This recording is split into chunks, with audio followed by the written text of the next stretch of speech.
बारिश के पानी से ससुराल की खेती और रसोई। ये क्या अनन्या, इतने सालों की मेहनत अधूरी छोड़कर जा रही है? कुछ दिन रुक जा, एग्जाम देकर अपने गांव चली जाना। नहीं सेजल, अब मैं एग्जाम नहीं दे सकती क्योंकि मेरे पास एग्जाम फीस नहीं है।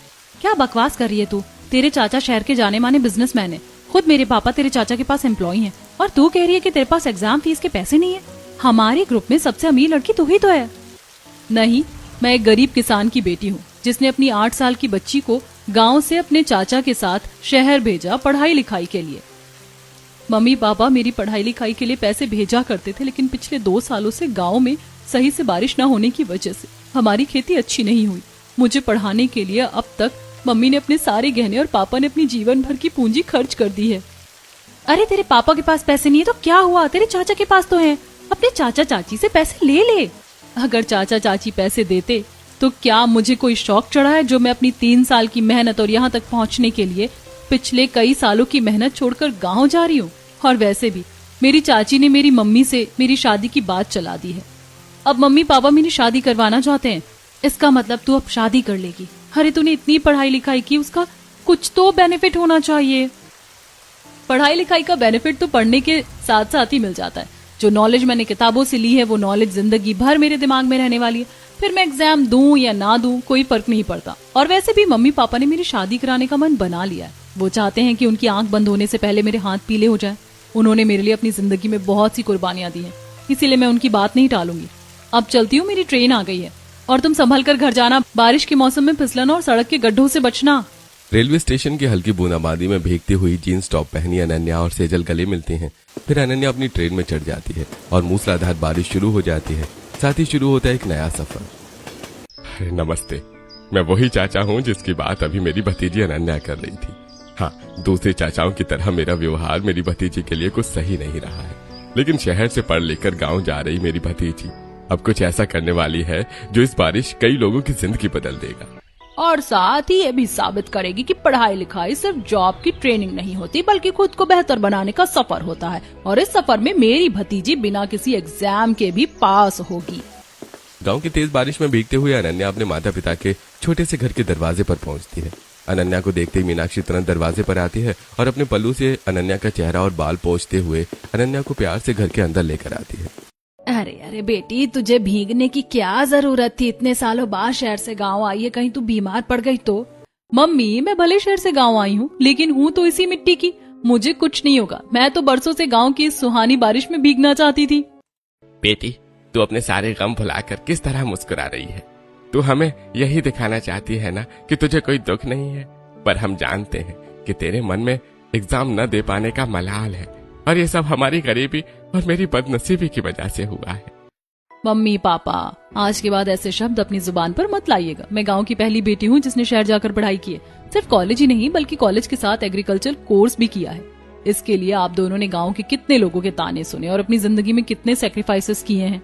मैं शहर में रहकर भी ये सब अच्छे से जानती हूँ। अब रोना धोना छोड़िए, मुझे आपकी गोद में सिर रखकर सोना है और मम्मी के हाथों का खाना खाना है। अनन्या की बात सुनकर मीनाक्षी और कृष्णलाल अपने आंसू पोंछते हुए हंसने लगते हैं। फिर कृष्णलाल जमीन पर चटाई बिछाकर बैठ जाता है। अनन्या कृष्णलाल की गोद में सिर रखकर लेट जाती है। वहीं मीनाक्षी मिट्टी के चूल्हे पर हलवा बनाती है और अपने हाथों से अनन्या को प्यार से खिलाती है। ऐसी हंसी खुशी का दिन बीतता है। अगले ही दिन रामलाल और शारदा अपने परिवार के साथ अपने बेटे अरुण का रिश्ता लेकर अनन्या को देखने अनन्या के घर पहुंचते हैं। बेटा, आज के जमाने में शादी ब्याह के मामले में लाज शर्म करने की जरूरत नहीं है। जो भी तुम्हारे मन में है सबके सामने खोल कर कह दो। जी, अनन्या को तो मैंने तस्वीर देखकर ही पसंद कर लिया था, और अच्छा हुआ कि आज आमने सामने भी मिल गई। तस्वीर से भी ज्यादा सुंदर अनन्या सामने से लगती है। और सिर्फ सुंदरता ही नहीं, शहर में रहने के बावजूद अनन्या की बात करने का लहजा, बड़ों के लिए सम्मान और छोटों के लिए प्यार मुझे बहुत अच्छा लगा। मैं अनन्या को अपना जीवन साथी बनाना चाहता हूँ। बेटी, जिस तरह मेरे बेटे ने अपने दिल की बात कह दी, उसी तरह तुम भी अपने मन की बात कह दो। और एक बात हमेशा याद रखना, ये पूरे जीवन का फैसला होता है, इसीलिए मन में कोई संकोच मत रखना। अरुण गांव में रहने के बावजूद कितने खुले विचारों का है और कितने कम समय में अरुण ने मुझे समझ लिया। मुझे ऐसे ही जीवन साथी की जरूरत है जो मुझे समझे। जी मम्मी पापा, मुझे अरुण से शादी करने में कोई ऐतराज नहीं है। वाह भाभी, अच्छा हुआ आपने हाँ कह दी। मैंने तो पहले ही मन बना लिया था कि आप ही मेरी भाभी बनेंगी, और भैया ने भी मन बना लिया था कि आप ही इनकी बीवी बनेंगी। मम्मी, अब जब दोनों ने शादी के लिए हाँ कह ही दी है तो जरा दोनों को मंदिर भी भेजिए। क्या है यहाँ खड़े खड़े एक दूसरे का मुंह देखते रहेंगे। बेटी प्रीति बिल्कुल सही कह रही है। अनन्या अरुण को लेकर हमारे गांव के मंदिर में चली जाओ। भगवान के आगे माथा टेक कर पंडित जी का आशीर्वाद ले लेना। और हाँ, बारिश हो रही है इसलिए छाता जरूर लेकर जाना। अनन्या और अरुण एक छाता लेकर तेज बारिश में गांव के मंदिर की तरफ निकल जाते हैं। जी, जब शादी तय हो ही गई है तो कुछ लेन देन की बात भी कर लेते हैं। आप जो कहेंगे हम उसका सम्मान करेंगे। जी इसमें हम में और आप में क्या फर्क है जो हम आपसे दहेज लें? अगर आज हम आपसे दहेज लेंगे तो कल हमें भी अपनी बेटी की शादी में दहेज देना पड़ेगा। इसलिए ना हम दहेज लेते हैं और ना ही दहेज में विश्वास रखते हैं। हमें बस अपनी बेटी दे दीजिए। गरीब परिवार होने के नाते कृष्णलाल और मीनाक्षी की दहेज देने की हैसियत नहीं होती है। वहीं रामलाल, शारदा और पूरा परिवार शादी में दहेज की कोई मांग नहीं करता। अगले दिन पंडित जी से शादी का शुभ मुहूर्त निकलवाया जाता है और अगले ही हफ्ते शुभ मुहूर्त में अरुण और अनन्या एक दूसरे को अपने जीवन साथी बना देते हैं। शादी संपन्न होने के बाद बारिश में अनन्या की डोली उठती है और अनन्या दूसरे गांव अपने एक कमरे के गरीब ससुराल पहुंचती है, जहां बारिश की एक बूंद भी दिखाई नहीं दे रही होती है। अनन्या, यही है हमारा घर। मैं जानता हूँ तुम्हारे घर से भी छोटा है, लेकिन हम गरीबों के लिए यही हमारा संसार है। घर छोटा या बड़ा नहीं होता, घर तो वो होता है जहाँ अपने लोगों का प्यार, अपनापन और सम्मान मिलता है। अगर परिवार साथ हो तो छोटी सी झोपड़ी भी महल से कम नहीं लगती। कहने को तो कोई भी नेताओं की तरह बड़ी बड़ी बातें कर सकता है, असलियत तब सामने आती है जब काम करके दिखाना पड़ता है। यह शहर नहीं गांव है, यहाँ कलम नहीं पानी के घड़े उठाने पड़ते हैं। जब ससुराल वालों की प्यास बुझाने के लिए बूंद बूंद समेटना पड़ेगा तब पता चलेगा कि पल्लू कितनी मजबूत है। बूंद बूंद समेटना पड़ेगा, इसका क्या मतलब है? बहू, अपने दाहिने पैर से कलश गिराकर गृह प्रवेश करो। अनन्या दाहिने पैर से कलश गिराकर गृह प्रवेश करती है। फिर घर के एक कोने में रामलाल, शारदा और प्रीति अलग चटाई बिछाकर सो जाते हैं। वहीं दूसरी तरफ अरुण और अनन्या अलग चटाई बिछाकर सो जाते हैं। ऐसी रात बीतती है। अगले दिन पूरा परिवार घर से बाहर निकल जाता है। अनन्या घड़े में रखे पानी से नहाकर कपड़े बदलती है और तैयार हो जाती है। कुछ देर बाद पूरा परिवार घर में वापस आता है और शारदा अनन्या को लेकर अपनी छोटी सी मिट्टी की रसोई में आती है। मम्मी जी, मैं सोच रही थी कि अपनी पहली रसोई में मिक्स वेज की सब्जी बनाऊं, लेकिन मुझे तो रसोई में सब्जियां ही नहीं दिख रही। चलिए हम अपने खेतों से सब्जियां तोड़ कर ले आते हैं। बहू, हम किसान जरूर हैं, लेकिन इस वक्त हमारे खेतों में ना तो सब्जियां हैं और ना ही दूसरी कोई फसल। क्या? ऐसा क्यों? क्या इस बार आप लोगों ने खेती नहीं की? बहू, खेती करने के लिए पानी चाहिए जो हमारे गाँव में नहीं है, इसीलिए हम खेती ही नहीं कर पाए। मम्मी जी, गाँव में पानी नहीं है? अच्छा, तो कल पड़ोसन बूंद बूंद समेटने की बात इसी वजह से कर रही थी। लेकिन हमारे गांव में पानी की कोई व्यवस्था क्यों नहीं है? सभी गांव वाले मिलकर 2-3 कुएं क्यों नहीं खुदवा लेते? बहू, बारिश का मौसम 1 महीने पहले ही शुरू हो गया है, लेकिन तेरे ससुराल में अब तक एक बूंद भी बारिश नहीं पड़ी है, क्योंकि हमारे गाँव में 1 महीना बाद बारिश शुरू होती है और हमारे पूरे गाँव की जमीन पथरीली है। इसी वजह से यहाँ कुआं भी नहीं बन सकते। तो फिर हमारे ससुराल में पानी की जरूरतें कैसे पूरी होती हैं? खाना कैसे बनता है, रसोई कैसे होती है? और हम लोग किसान हैं, तो फिर खेती कैसे करते? बारिश शुरू होने पर ही हम सब्जियों की खेती करते हैं। बारिश में जितनी सब्जियां उगा लेते हैं उसके खराब होने तक वही खाते हैं, और पानी की जरूरत के लिए हम दूसरे गांव जाते हैं, वहाँ की नदी से पानी भर कर लाते हैं। तू रसोई में बैठ, मैं और प्रीति अभी दूसरे गाँव से पानी लेकर आते हैं, फिर तू अपनी पहली रसोई बनाना। मम्मी जी, मैं भी आपके साथ चलूंगी। बहू होने के नाते इतना तो मेरा फर्ज बनता ही है। शारदा, प्रीति और अनन्या 2-2 मटके उठा लेती हैं।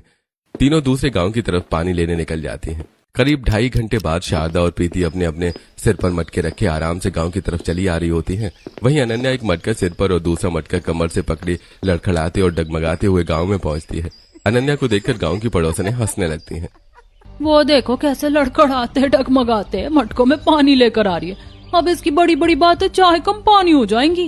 वैसे देखा जाए तो इसमें इसका क्या कसूर है? इसका ससुराल ही गरीब है और बेशर्म भी। पहले ही दिन बहू से दूसरे गांव से मटके में पानी उठवा रहा है।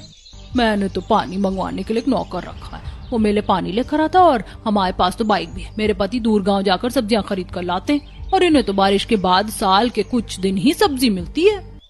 पड़ोसियों की बात अनसुना करके अनन्या अपने ससुराल में आती है और रसोई में सभी को एक गिलास पानी देती है। मेरे मन में डाउट है एक, अगर मेरे ससुराल में सिर्फ बारिशों के महीने में सब्जी मिलती है तो फिर बाकी के समय में रसोई कैसे बनती है?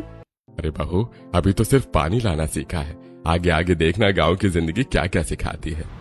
यहाँ कभी सूखी रोटी के साथ दूध, कभी दही, कभी दाल, कभी अचार, कभी प्याज, कभी मिर्च और कभी चटनी खाकर गुजारा करना पड़ता है। और क्योंकि हम गरीब हैं ना, न दूसरे गांव से पानी लाने के लिए नौकर रख सकते हैं और न ही दूसरे गांव से महंगी सब्जियां खरीद सकते हैं।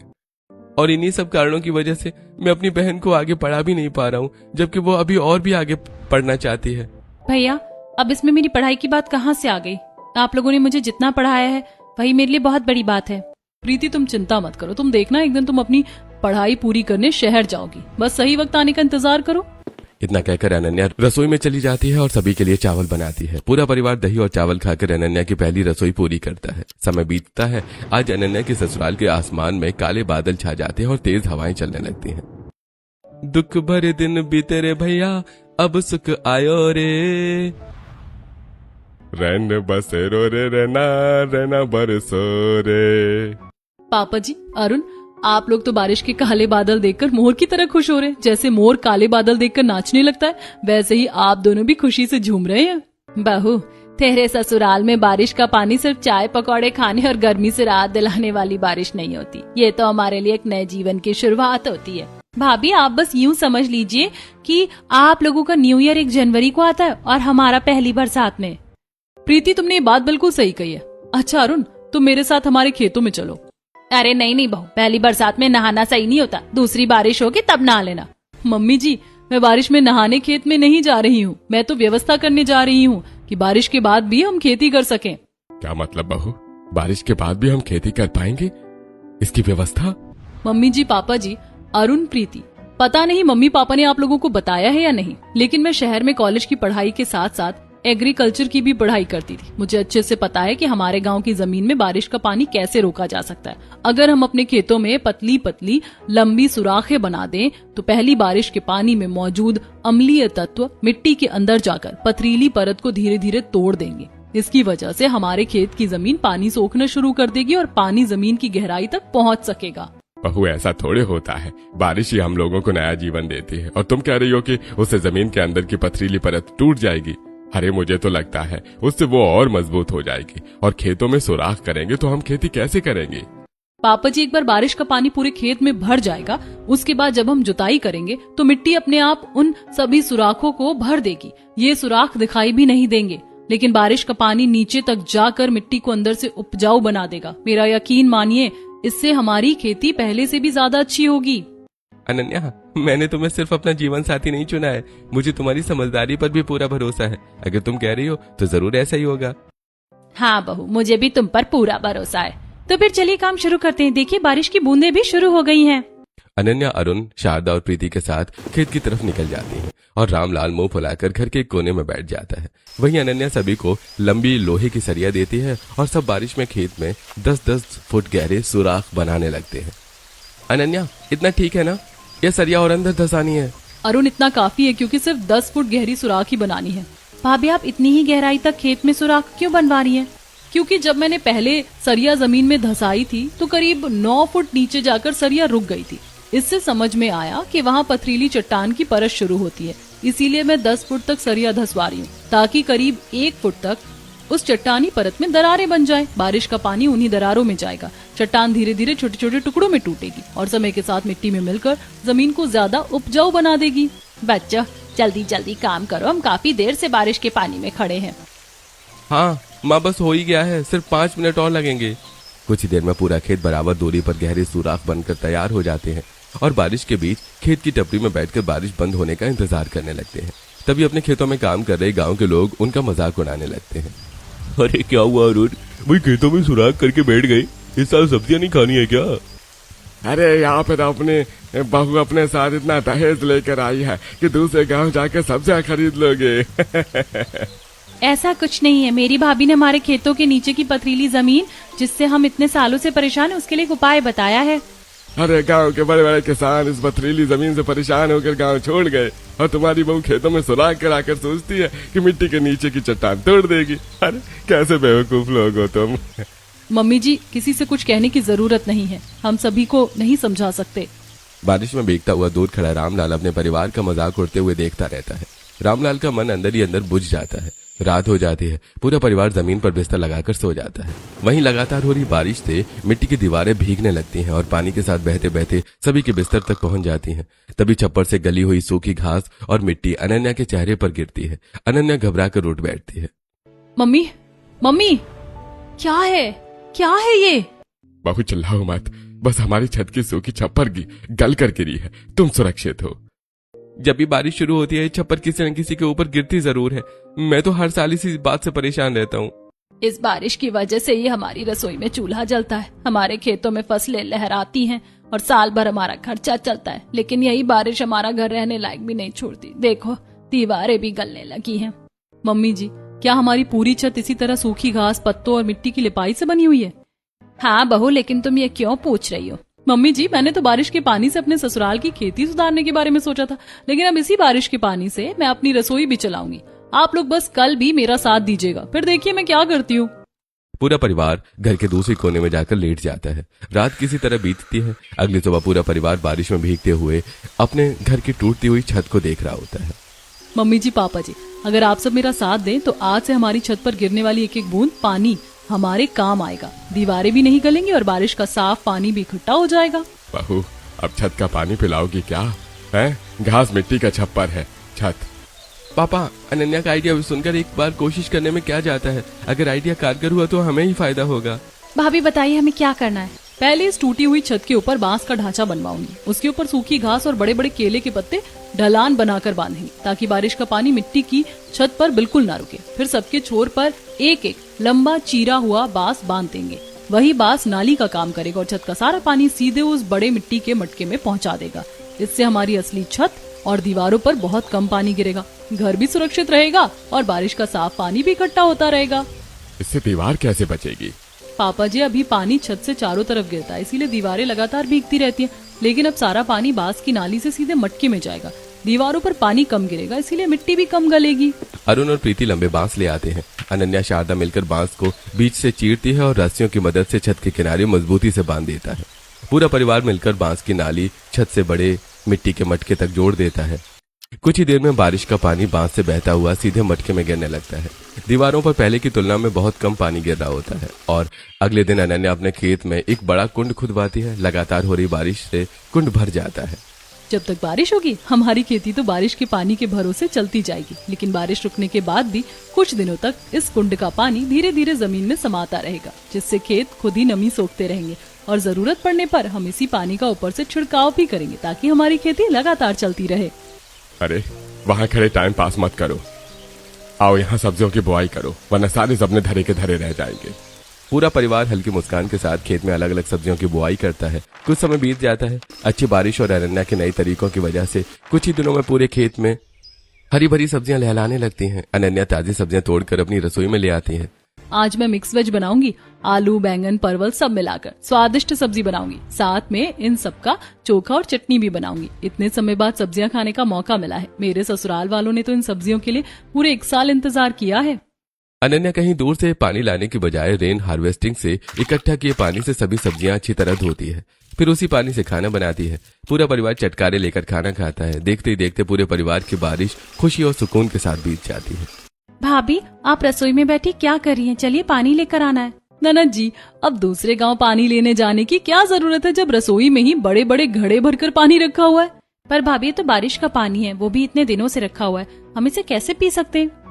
लीजिए ननद जी, जितना पानी पीना है पीजिए। अब दूसरे गांव तक दौड़ लगाने की जरूरत नहीं है। देखा पापा, अनन्या का आइडिया कितना काम आ रहा है। अच्छा ठीक है, मैं चलता हूँ। मुझे तो दूसरे गांव में जाकर खेतों की सिंचाई के लिए पानी लाना ही पड़ेगा। वो भला क्यों? उसकी जरूरत नहीं है। हमारे पास रेन हार्वेस्टिंग का दूसरा घड़ा भी है और खेत में मैंने जो कुंड बनवाया था वो भी है। चलो मेरे साथ, मैं तुम्हें एक और चीज दिखाती हूँ। अनन्या अरुण को लेकर खेत में बने कुंड के पास आती है। कुंड में बारिश का पानी भरा होता है, जिसमें छोटे छोटे केंचुए पनप रहे होते हैं। अनन्या, इस कुंड में तो केंचुए भर गए हैं, अब हम क्या करें? ये केंचुए मैंने ही यहाँ पनपने दिए। अब हम इसी कुंड के पानी से खेतों की सिंचाई करेंगे। तुम्हें पता है, केंचुए बार बार मिट्टी के अंदर बाहर आते जाते रहते हैं, जिससे मिट्टी में हवा का संचार बढ़ता है और मिट्टी ज्यादा उपजाऊ बनती है। इतने दिनों से इस कुंड में केंचुओं की गतिविधि होने की वजह से ये पानी भी खेत के लिए और ज्यादा लाभदायक हो गया है। अनन्या और अरुण कुंड के पानी से खेतों की सिंचाई करते हैं। जहां पूरे गांव के खेतों में कोई सब्जी दिखाई नहीं देती, वहीं कुछ ही दिनों में अनन्या के ससुराल के खेतों में रंग बिरंगी और हरी भरी सब्जियां लहलाने लगती हैं। वाह बहू, बारिश के पानी से रसोई और खेती करने का तुम्हारा आइडिया बहुत ही अच्छा साबित हुआ। अब इन सब्जियों को हम पूरे गांव में बेच सकते हैं और अच्छे पैसे कमा सकते हैं, और कमाए हुए पैसों से मैं तेरे लिए एक सोने का हार बनवाऊंगी। नहीं मम्मी जी, मुझे सोने का हार नहीं, मेरी ननद जी की पढ़ाई पूरी करवानी है। सब्जियां बेचकर जो भी पैसे मिलेंगे उनसे ननद जी शहर जाकर अपनी आगे की पढ़ाई पूरी करेंगी। सच भाभी, आपने इतनी मेहनत और दिमाग लगाकर अपने ससुराल की खेती और रसोई बचाई, और उन पैसों को आप मुझ पर खर्च करना चाहती हैं। प्रीति, ये पैसे मेरे नहीं है, मम्मी जी और पापा जी के हैं, और तुम उनकी बेटी हो। इस नाते इन पैसों से तुम्हें पढ़ने का पूरा हक है। अब जल्दी से गांव के साइबर कैफे जाकर अपनी पसंदीदा कॉलेज का एडमिशन फॉर्म भरो। प्रीति दौड़कर अनन्या के गले लग जाती है और अपनी पढ़ाई पूरी करके परिवार का नाम रोशन करने का वादा करती है। कुछ ही दिनों में खेतों की सब्जियां बेचकर अनन्या प्रीति को शहर भेजती है।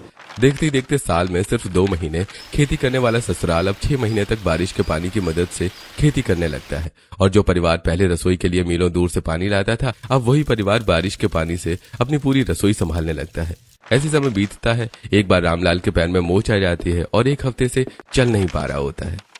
चाहता रामलाल, मुझे सहारा देकर दूसरे गांव की झील तक ले चलो, मुझे नहाना है, 1 हफ्ते से नहाया नहीं हूँ। नहीं जी, इस हालत में आपका इतना चलना बिल्कुल सही नहीं होगा। पापा जी, अगर आपको नहाना ही है तो रेन हार्वेस्टिंग में इकट्ठा किए बारिश के पानी से नहा लीजिए। महीने भर पहले इकट्ठा किए पानी से नहाऊंगा मैं? हाँ, उसमें तो कीड़े लग गए होंगे। नहीं पापा जी, मैंने पानी रखने वाले बड़े घड़ों के अंदर कंक्रीट डाल दी है, जिससे पानी के अंदर कीड़े नहीं पनपते हैं। और मैं रोज एक साफ कपड़े से पानी छान कर रखती हूँ, इसीलिए पानी साफ रहता है और उसमें कीड़े बनने का सवाल ही पैदा नहीं होता। रामलाल रेन हार्वेस्टिंग में इकट्ठा किए बारिश के पानी में नहाता है। नहाने के बाद रामलाल खुद को बिल्कुल तरोताजा महसूस करता है। चेहरे पर कई दिनों के बाद सुकून भरी मुस्कान आ जाती है। बहू, मुझे माफ कर दो। पिछले 2 सालों से मैं तुम्हारे बारिश के पानी से रसोई और खेती करने के तरीकों का विरोध करता रहा, लेकिन आज मैं समझ गया हूँ कि कई बार समस्याएं हमारी आंखों के सामने होती हैं, पर हम सिर्फ समस्या को देखते हैं, कोई समाधान बताए भी उस पर भरोसा ही नहीं करते। आज तुमने अपने ससुराल को वही समाधान दिया है। अब हमें खेती के लिए पानी की चिंता नहीं रहती और ना ही रसोई के लिए भटकना पड़ता है। बारिश के पानी से हमारी रसोई और खेती दोनों पहले से कहीं ज्यादा आसान हो गई है। पापा जी, आप माफी क्यों मांग रहे? बहू होने के नाते तो मेरा फर्ज था। अब आप लोग बैठिए, मैं फटाफट बारिश के पानी से बढ़िया रसोई बनाती हूँ। पूरा परिवार मुस्कुराते हुए बैठ जाता है। अनन्या अपनी छोटी सी रसोई में जाती है। बड़े मिट्टी के मटके से बारिश का पानी निकालकर उसमें चावल धोती है और चूल्हे पर चढ़ा देती है। फिर अपने खेतों में उगी ताजी सब्जियां काट कर तैयार करती है। चावल पकने लगते हैं तो अनन्या उन्हीं सब्जियों को भी चढ़ा देती है। कुछ ही देर में पूरे घर में स्वादिष्ट खाने की खुशबू फैल जाती है। आहा, बारिश के पानी में बनी रसोई और अपने खेतों में उगी ताजी सब्जियों का स्वाद ही कुछ और होता है। वैसे भी बारिश का पानी मीठा होता है और मिट्टी के मटके में रखने से उसका स्वाद और भी अच्छा हो जाता है। ऐसे बने चावलों की तो बात ही अलग होती है। और बारिश के पानी से हुई खेती की सब्जियां तो इतनी स्वादिष्ट होती हैं कि उसकी पकने की खुशबू से हमारे सभी पड़ोसी दरवाजे पर इकट्ठा होकर अन्न को निहार रहे हैं। और पहले यही मेरी अनन्या का मजाक उड़ाते थे। देखने दो उन्हें भी, आखिर उन्हें भी तो पता चले कि जिस बात का वो मजाक उड़ाते थे, उसी बारिश के पानी ने आज हमारे ससुराल की खेती भी बचाई है और रसोई भी। रामलाल की बातें सुनकर पूरा परिवार मुस्कुरा देता है। उधर बाहर खड़ी पड़ोसन एक दूसरे का चेहरा देखने लगती हैं। ऐसी समय बीत जाता है। अनन्या का ससुराल खुशहाली से भर जाता है। फिर एक बार बारिश का मौसम आ जाता है। पूरा आसमान काले बादलों से ढक जाता है और तेज हवाएं चलने लगती हैं। तभी गांव के लोग एक एक करके अनन्या के घर के दरवाजे पर आकर खड़े हो जाते हैं। पंच जी, आप सभी गांव वालों के साथ हमारे घर आए हैं, हमसे कोई भूल हो गई है क्या? रामलाल जी, भूल आपसे नहीं, हम गांव वालों से हुई है। हमने आपकी बहू की बारिश की पानी की खेती और रसोई करने वाली बात पर भरोसा नहीं किया। आज समझ आया कि गलती हमारी थी। बहू, दरअसल हम सब यहाँ तुमसे बारिश के पानी को इकट्ठा करने और उसे रसोई और खेती में इस्तेमाल करना सीखने आए हैं। हाँ बहू, भले ही हमारे पास पैसे और हम मजदूरों से इतना काम करवा लेते हैं, लेकिन जब मजदूर नहीं आते तब हमें खुद गांव के बाहर जाकर सब्जियां और पानी लाना पड़ता है। उस समय हमें बहुत शर्मिंदगी महसूस होती है, इसीलिए अब हम भी तुम्हारी तरह बारिश के पानी का सही इस्तेमाल करना चाहते हैं। हाँ हाँ, क्यों नहीं। इस बारिश में आप सभी को रेन हार्वेस्टिंग करना है, बारिश के पानी से अच्छी खेती करना और बारिश के बाद उसी पानी से रसोई चलाना, सब सिखाऊंगी। सबसे पहले आप सभी में से जिन जिन के खेत की जमीन पथरीली है वो एक लंबा सरिया लेकर अपने खेतों में सुराख करें। और याद रखिएगा, सुराख चट्टान के कम से कम 1 फुट अंदर तक होना चाहिए, तभी बारिश का पानी नीचे तक पहुंचकर जमीन को धीरे धीरे उपजाऊ बनाएगा। गांव के सभी किसान अपने आदमियों के साथ अपनी पथरीले खेतों में लंबे सरियों से गहरे सुराख बनवाना शुरू कर देते हैं। देखते ही देखते सभी खेतों में सुराग और खेत में कुंड बनाने के साथ साथ गांव में गहरा कुआं खोदने का काम भी पूरा हो जाता है। भले ही ये कुआं आने वाले 10 सालों में हमारे किसी काम ना आए, लेकिन उसके बाद तो जरूर काम आएगा। और अगर किसी प्राकृतिक कारण की वजह से इसका पूरा फायदा हमें ना मिले तो हमारी आने वाली पीढ़ियों के लिए तो ये अमूल्य होगा। वैसे मुझे पूरा यकीन है कि कुछ ही सालों में हम इस कुएं में बारिश का पानी इतना इकट्ठा कर पाएंगे कि पूरे साल उसी का इस्तेमाल कर सकेंगे, क्योंकि अब हमारे गांव में खेती का रेशियो बढ़ गया है। हरियाली बढ़ने से बारिश भी पहले से बेहतर होगी और जमीन में पानी का रिसाव बढ़ने से भूजल स्तर भी धीरे धीरे ऊपर आएगा। तब ये कुआं भी बारिश के पानी से भरने लगेगा और पूरे गांव के काम आएगा। इसके बाद अनन्या गांव वालों के साथ मिलकर उनकी मिट्टी की छतों पर बांस, सूखी घास, बड़े पत्तों और चीरे हुए बांस की नालियों से जुगाड़ू रेन हार्वेस्टिंग की छत तैयार करवाती हैं। हर घर की छत से बारिश का पानी बहकर सीधे बड़े बड़े ड्रमों में इकट्ठा होने लगता है। गांव वाले अनन्या का तरीका देखकर खुश हो जाते हैं और अपने अपने घरों में भी उसी तरह रेन हार्वेस्टिंग की व्यवस्था बना देते हैं। ऐसे समय बीतता रहता है। कभी अनन्या बारिश के पानी से अपनी रसोई में स्वादिष्ट खाना बनाती, तो कभी उसी पानी से अपने खेतों की सिंचाई और बुआई करती। धीरे धीरे पूरा गांव बारिश के पानी और रेन हार्वेस्टिंग को बखूबी इस्तेमाल करने लगता है। समय के साथ ये खबर शहरों तक भी पहुंच जाती है और आज भी बारिश में अनन्या अपने खेतों में काम कर रही होती है। तभी शहर के 2 मीडिया रिपोर्टर गांव वालों के साथ अनन्या के पास पहुंच जाते हैं। क्या आप ही अनन्या जी हैं? जी हाँ, मेरा ही नाम अनन्या है।